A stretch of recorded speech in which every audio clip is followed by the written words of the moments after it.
والإسلام ديني ومحمدا رسول الله ويقيني.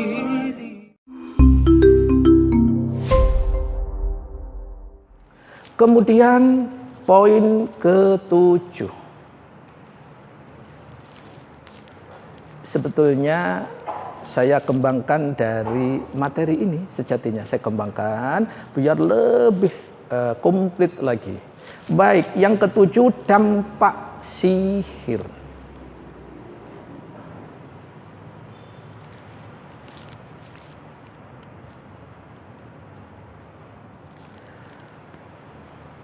Dampak daripada sihir sungguh sangat banyak sekali. Di antaranya yang pertama, terjerumus dalam kesyirikan. Hadis riwayat Imam An-Nasa'i dalam Fathul Majid halaman 231 di mana Nabi Shallallahu Alaihi Wasallam bersabda, dan barang siapa melakukan sihir maka ia telah syirik. Itu dampak pertama.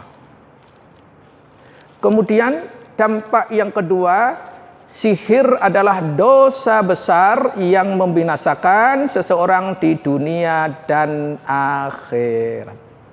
Dalilnya tadi ada 7 ya yang wajib kita jauhi.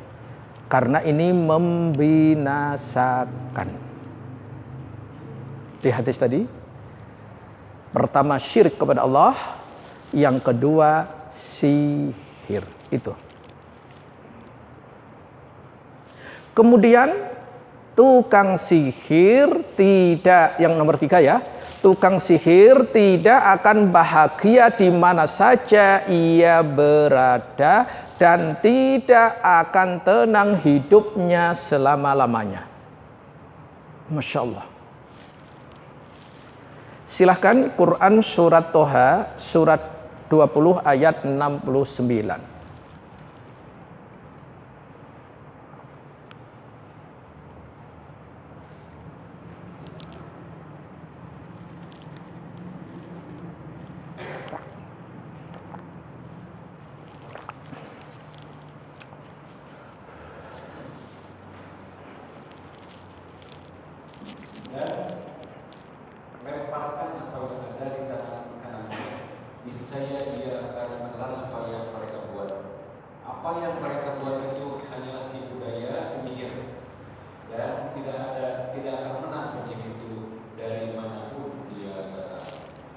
Iya. Jadi tidak akan menang tukang sihir itu dari manapun arahnya. Sebetulnya ada penjelasan yang sangat apik sekali. Coba siapa tukang sihir yang menang dalam sejarah? Fir'aun menang atau kalah? Kalah. Namrud menang atau kalah? Kalah. Jadi semua ahli-ahli sihir itu tidak akan menang. Jadi jangan khawatir bagi kita kaum mukminin dan muslimin, ya, karena pasti akan menang kita. Cuman waktu kemenangan itulah kesabaran yang harus kita tingkatkan. Itu. Yang berikutnya, keempat, sihir merusak agama seseorang.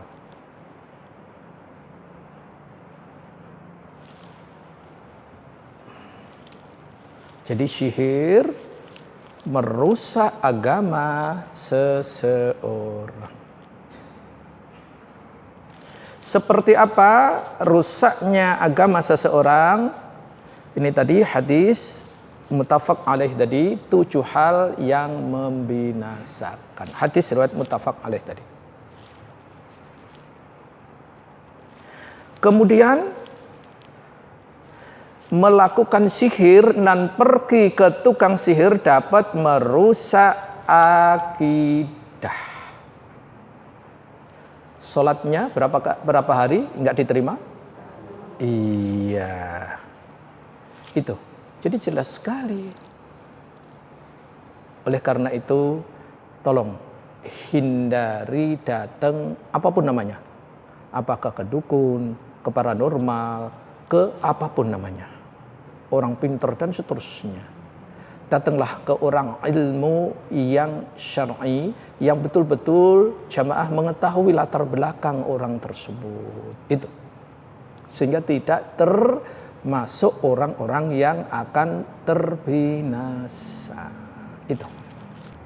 Lihat kondisi yang dicontohkan Allah melalui Nabi Musa alaihissalam. Nabi Musa ketika itu sendirian, yang dihadapi berapa? 30.000, bayangin. 30.000 tukang sihir. Dan itu bukan tukang sihir kelas Permata Pamulang, bukan.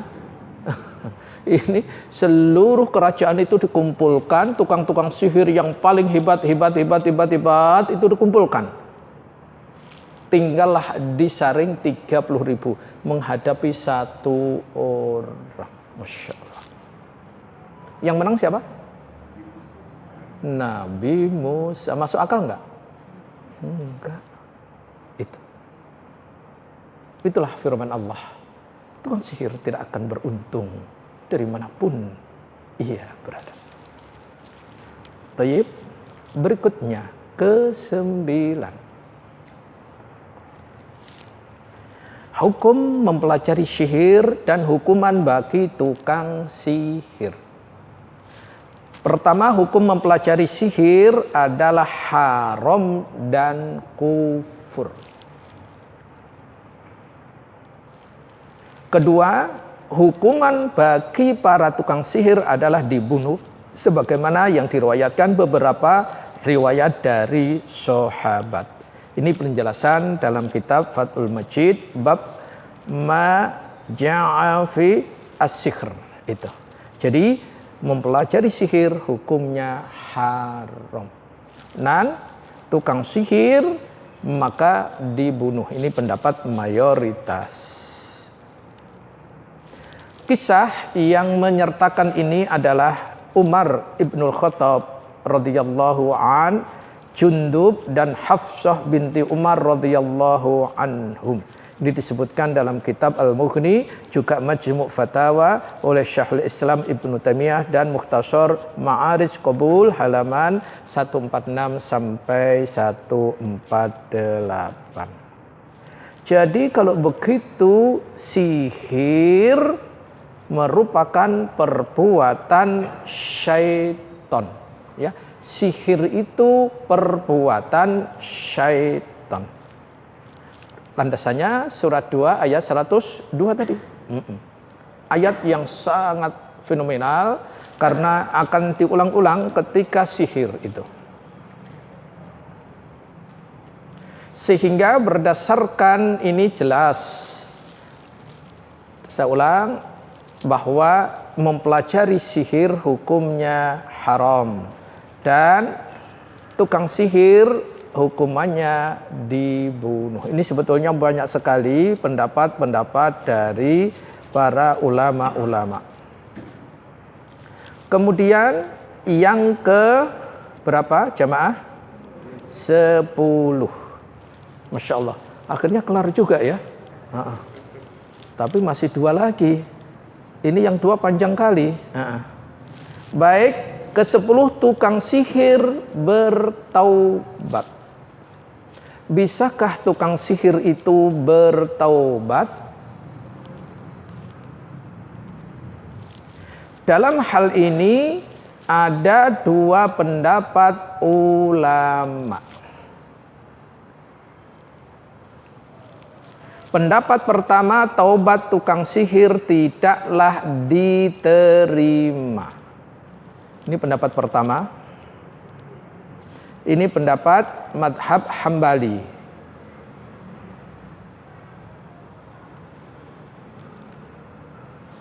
Kemudian yang kedua, taubat tukang sihir diterima. Dalilnya Quran surat Az-Zumar surat ke-39 ayat 53.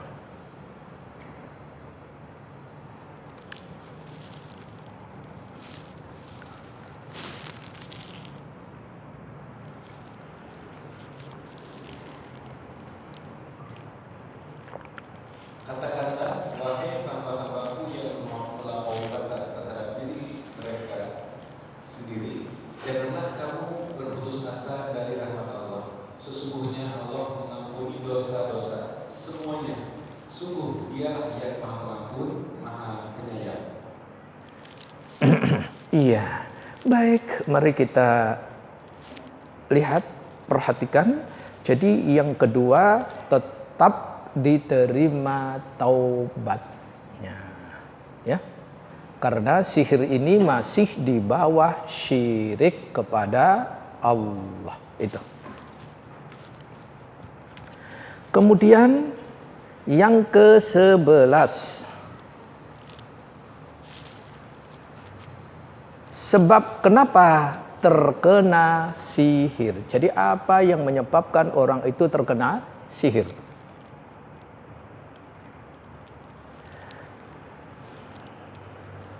Saya ambil pendapat Syekh Abdul Aziz bin Baz rahimahumullah bahwa orang-orang yang terkena sihir disebabkan satu, lalai dari mengingat Allah.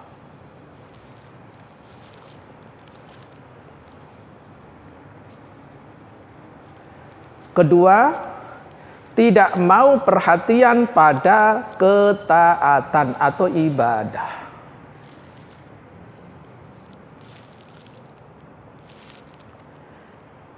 Yang ketiga, tidak mau perhatian pada zikir-zikir syar'i. Seperti zikir pagi dan petang. Seperti zikir akan tidur. Seperti zikir akan keluar rumah.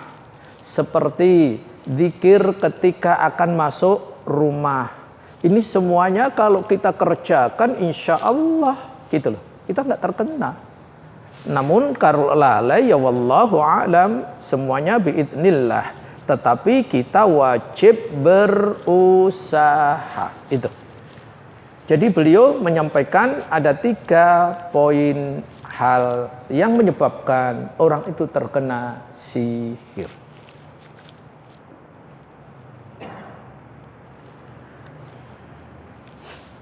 Kemudian ke-12.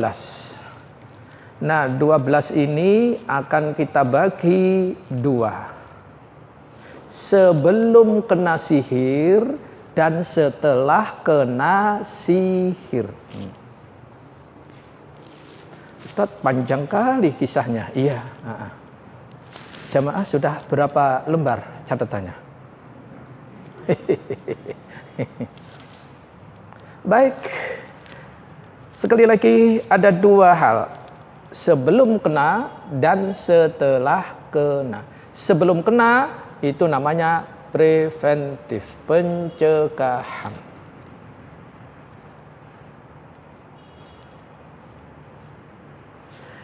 Agar kita tidak terkena sihir, maka yang pertama dalam setiap keadaan selalu mentauhidkan Allah dan bertawakal kepadanya. Quran surat An-Nahl surat 16 ayat 99 sampai 100.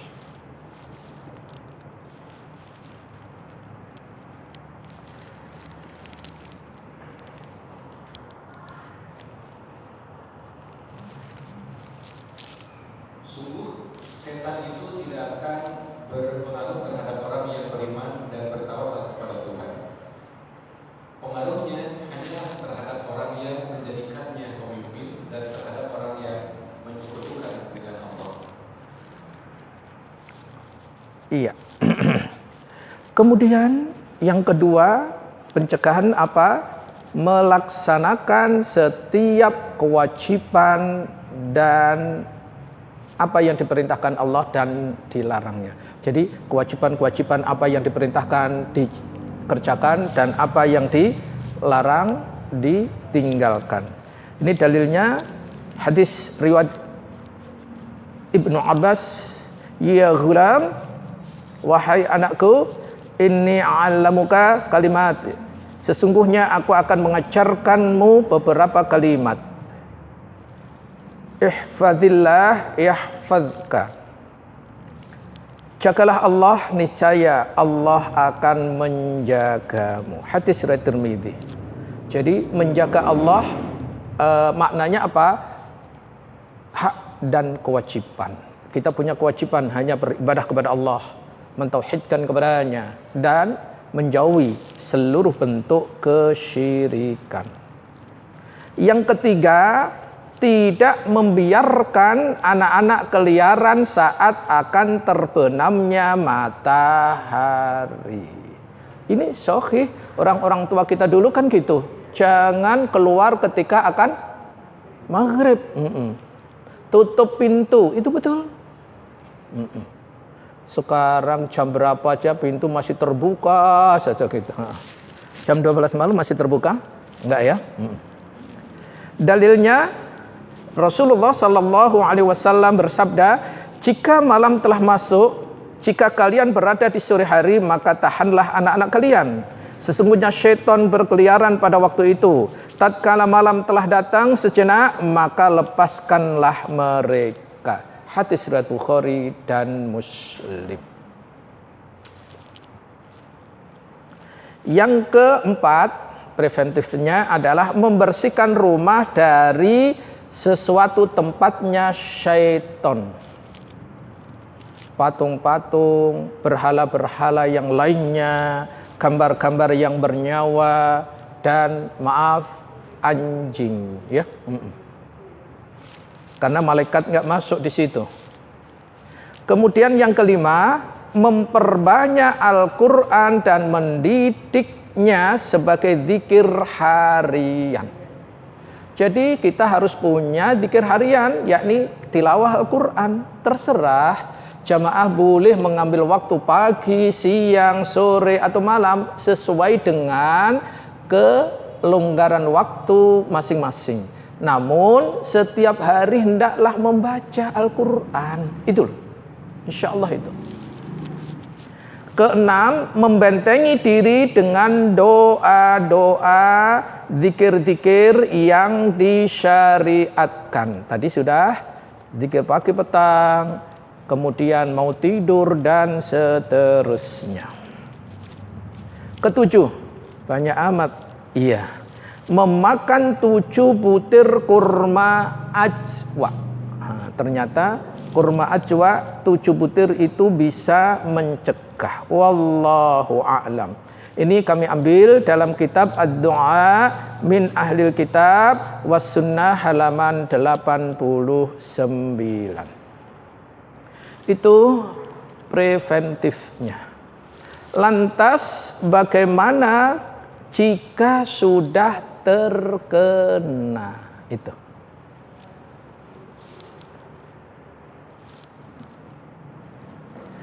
Ada 2 cara untuk mengobati orang yang terkena sihir. Yang pertama, disyariatkan. Yang kedua, diharamkan.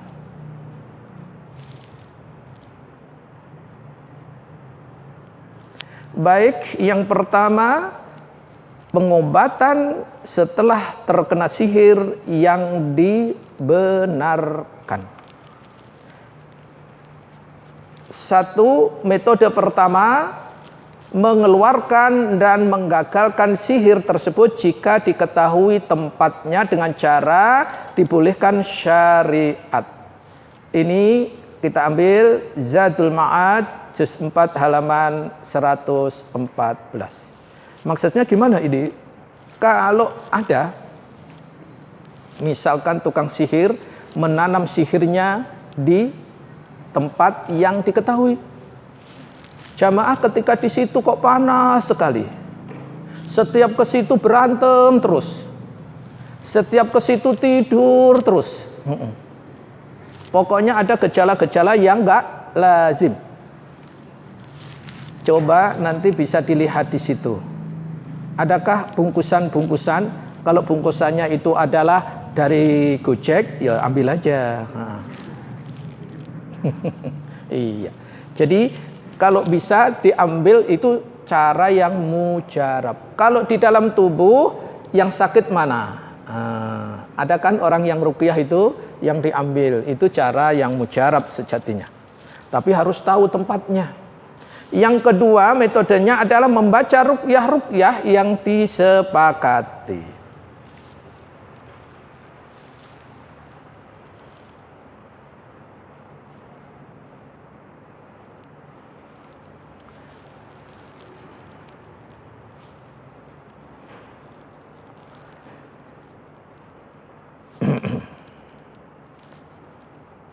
Kemudian yang ketiga, mengeluarkan sihir tersebut dengan melakukan bekam. Ternyata bekam itu juga bisa.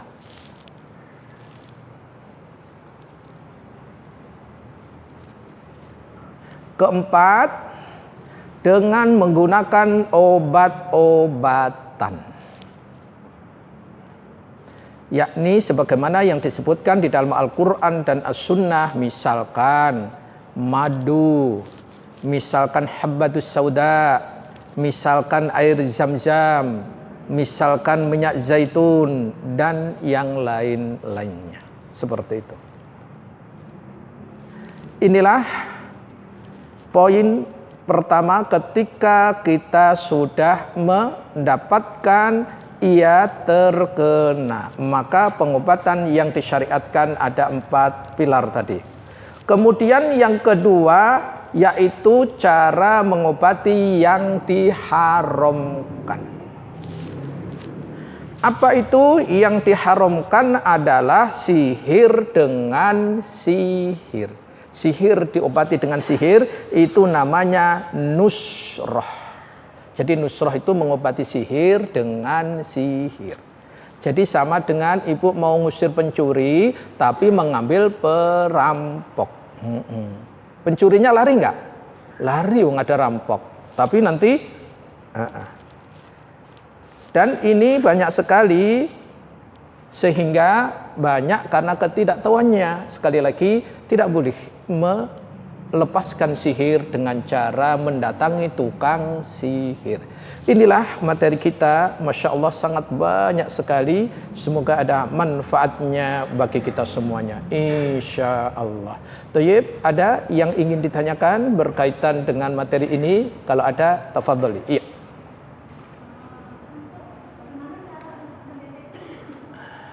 Sebentar, ya, sebentar,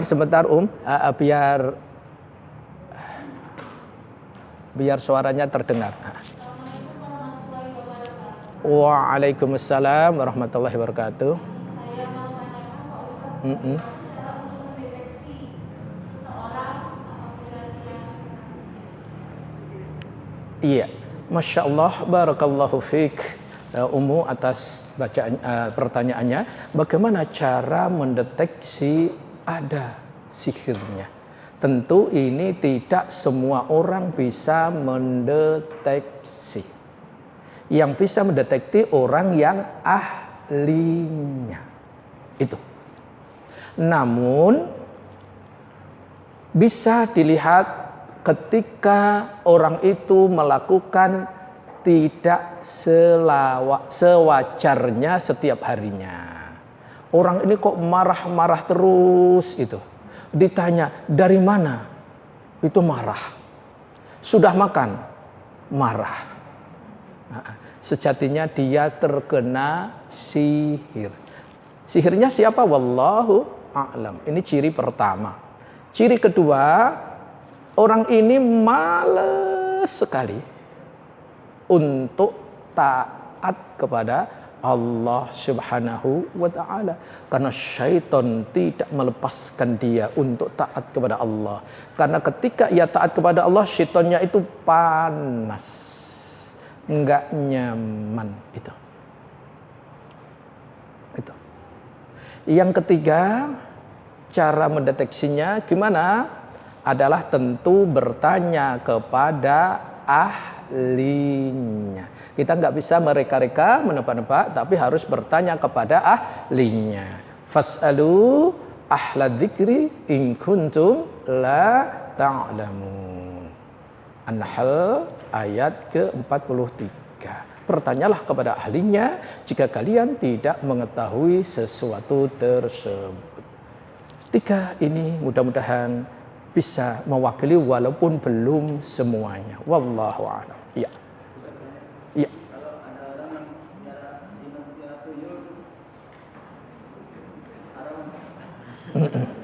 Baik, bagaimana hukum orang memelihara jin dan atau tuyul? Yang lebih tepatnya jin aja, setan aja ya. Tuyul nanti tidak semua orang tahu apa itu tuyul. Tapi yang jelas memang sangat jelas ada. Seperti di Indonesia kan banyak ya tempat-tempat yang untuk ritual-ritual seperti itu. Tadi di penjelasan kita sampaikan bahwa mempelajari sihir hukumnya haram.